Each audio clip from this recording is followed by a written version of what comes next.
Great morning na usab mga kaigsunan. Happy Lord's Day.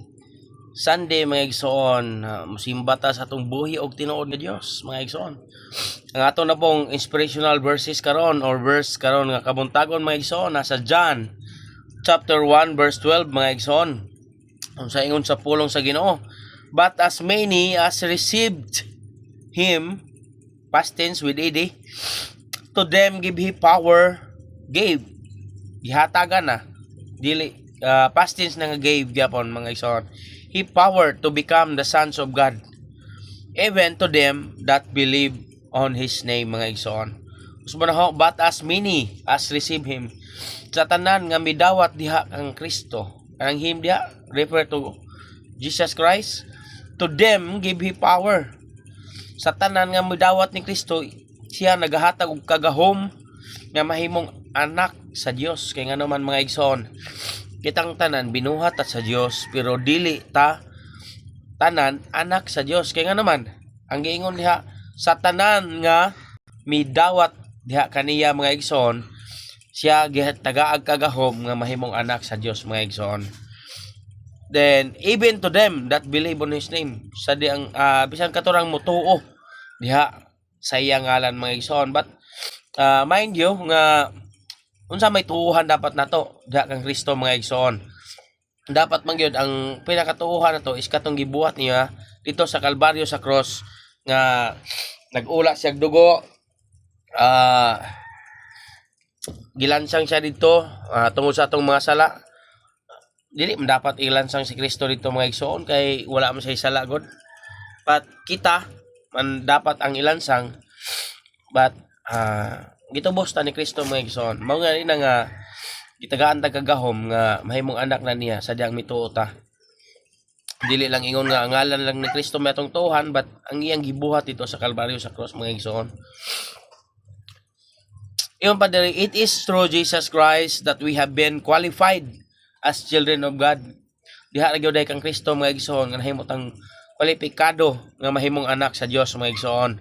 When we believe in the death and resurrection of Jesus Christ, mano hanggang ganina mga igsoon nga dili lang ingon nga literal yun nga motuo ta sa pangalan ni Kristo maluwas na ta, but do na gyud laing nga part nga gituohan nato unsa man to katong death and resurrection of Jesus Christ mga igsoon dito sa Kalbaryo sa cross nga nagpalansang siya dito, namatay siya dito, then gilubong, then pagka ikatulo ka adlaw na banhaw mga igsoon ug diha nagmugna ang gospel of salvation or the good news mga igsoon nga dapat may atong iwali kadto sa uban. Yung pa diha, who did all of this so that we could be saved. Ang tanan gibuhat ni Kristo para ta makabaton og kaluwasan mga igsoon. We are accepting the new life he has given us. Sa dihang nituo ta nakadawat og kaluwasan, gidawat po nato ang bag-ong kinabuhi ang gusto ni Kristo sa ato mga igsoon. Unsa man nga kinabuhi katong magkinabuhi ta nga with holiness mga igsoon. Magkinabuhi ta diha sa pagkamatarong. Kaya nga naman matarong man atong gidawat nga si Jesus Christ mga igsoon. Iyo ba this is a life of redemption. Mga tinubos na nga kinabuhi mga igsoon. A life as sons and daughters of God. Mga anak sa Dios mga igsoon. Kinabuhi nga magkinabuhi ta nga anak na ta sa Dios, dili na yun anak ta sa atong amahan sa una sa John 8:44. Kinsa na siya? Kamo na lay maghanap mga igsoon og unsa nang John 8:44 diha, kinsa nang amahan nato sa una mga igsoon. Whom we became separated from after the fall of man.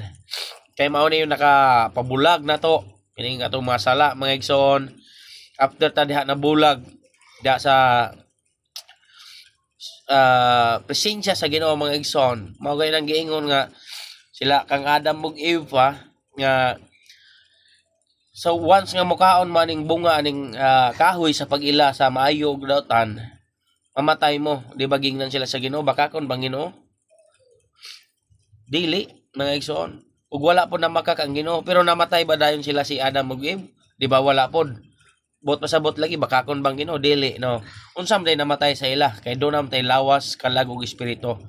Ang namatay sa ila mga igsoon is ang ilang espiritu. Mao gani na nga at patay ta atubangan sa Ginoo mga igsoon. Kaya nga naman ang spirit God mao ni say God's consciousness. God's consciousness ni mga igsoon amoy maghatag na to kahibalo about sa mga butang nga iya sa Ginoo mga igsoon. Mao gani na nga patay ta, mao gani na nga ingon sa Bible, we know not God kay ngano man.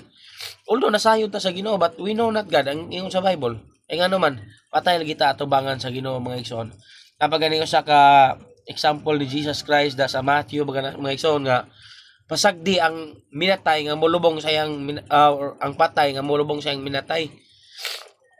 Giingnan ang gatong usa ka disciple mga igsoon or isa ka kauban nila nga pasagdi nang ug mosunod ka ni Kristo giingnan nga maglubong sa Lord sa akong kuan.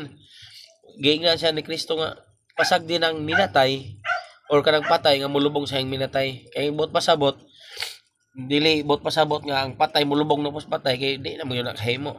Ang bot pasabot patay tatubangan lagi sa Ginoo tungod sa atong sala nga nahimo mga igsoon. Kaya nga naman makwikin na ng Holy Spirit nato sa dihang makaibaton tawag kalawasan sa dihang motuo ta sa gibuhat ni Kristo ito sa Kalbaryo sa cross. Then hiyat ingon pa da sa Bible, he hath quickened us mga igsoon. Gibuhi ta pagbalik. Mao na karon moila na ta nga dunay Ginoo, makasabot ta sa mga pulong sa Ginoo.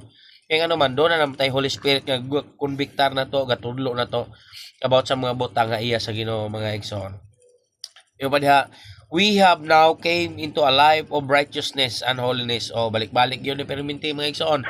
Kasi diyang nakabaton dag kalawasan, dili ta free himog mga daotan, dili ta free nga mopatay na hinoon sama sa gingon sa mga ubang ga sunod-sunod sa balaod mga igsoon. Pwede na dito magpatay tao kay luwas naman ta, which is dili mao. Kay nga naman ingon diha nga naa na ta karoy kinabuhi sa pagkamatarong o pagkabalaan mga igsoon. Mo na nga kinabuhi ta uyon sa kabubuton sa Ginoo kay mao ni will of God sa diyang nakabaton tag pagkamatarong ato kini kinabuhi. Kay mao nang masawayan man ta sa uban nga patay ang atong pagtuo kung walay binuhatan mga igsoon. But diha na siya ma-apply sa atong pagkinabuhi dili sa kaluwasan mga igsoon. Kaya nga naman sa dihang nakabaton tag kaluwasan gitudloan ta nga magkinabuhi na ta sa pagkamatarong o pagkabalaan uyon sa kabubuton sa Ginoo mga igsoon. God bless and have a safe day always. Keep safe everyone and happy Lord's Day. Masimba ta karon sa atong buhi nga Dios og modaig ta diha kaniya mga igsoon.